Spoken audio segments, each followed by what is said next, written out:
ඉවිලි බලන් ඉන්නකොට ඒක පේන්නේ නෑ. නමුත් ටිකක් වෙලා බලන් ඉන්නකොට ඔයගලන්ට ඒක පේනවා.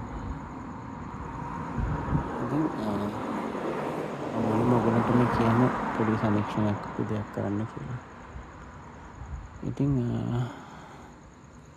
ඔයගොල්ලෝ try එකක් දෙන්න.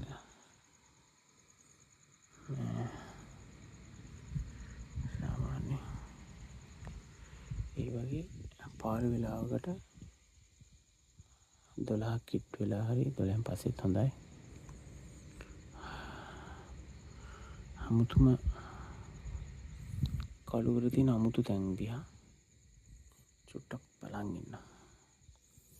ඒ වගේම තුම්මං හන්දි තියෙන කට්ටියක කරගෙන ඉන්නවා නා.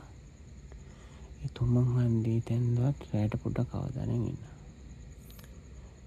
ඉස්සරට එක එක දේවල් සම්බන්ධව මම කියනවා. මාත් එක්ක ඉඳලා ඉන්න. ලයික් එකක් දාන්න, පුළුවන් නම් කමෙන්ට් එකක් දාන්න ඔයගලන්ට මොන වගේ දේවල් ඉස්සරට අහන්න කැමති කියලා. ඔය භූතාත්ම, පෙරේතාත්ම සම්බන්ධව ඔයගලන්ට ඕන කරන අහන්න හිතන ඔයාලා දැනගන්න ඕන දේවල් මම ඔය බොරුට ගෙවල් ඇස්සේ ගිහලා බොරුට කට්ටිය දැම්මලා රඟපාලා කේස් දාන්නේ නැහැ. තියෙන දේ, දන්න දේ මගේ දැනුම ඔයගලන්ගේ එක්කම බෙදා ගන්නවා. මම අවුරුදු 14 15 ඉඳන්ම මේ සම්බන්ධ හොයන කෙනෙක්. ඉතින් දැන් මට අවුරුදු